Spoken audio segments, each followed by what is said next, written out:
তো সবারই মনে একটাই প্রশ্ন থাকে যে শর্ট ভিডিওতে কি ওয়াচ টাইম ধরা হয়। তো এই প্রশ্নটা সবারই হয়ে থাকে।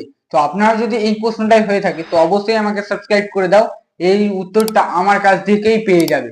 তো কি দেখো, শর্ট ভিডিও থেকে ওয়াচ টাইম ধরা হয় না, কখনোই শর্ট ভিডিও থেকে তুমি আর ওয়াচ টাইম ধরা হবে না। তুমি শর্ট ভিডিও প্রথমে আপলোড করো 3-4 মাস, তারপর তুমি লং ভিডিও আপলোড করো, দেখবে শর্ট ভিডিওর ভিউজ লং ভিডিওতে আসছে।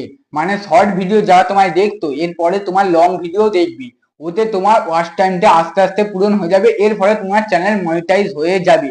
তো অবশ্যই তার আগে তোমাকে প্রথম দিকে প্রচুর পরিমাণে শর্ট ভিডিও আপলোড করতে হবে, তবে তোমার ওইখান থেকে যেই ভিউজার আসবে লং ভিডিওতে, যখনই তারা 1 মিনিট 2 মিনিট করে দেখতে থাকবে তখনই তোমার ওয়াচ টাইম পূরণ হয়ে যাবে আর তোমার চ্যানেল মনিটাইজ হয়ে যাবে।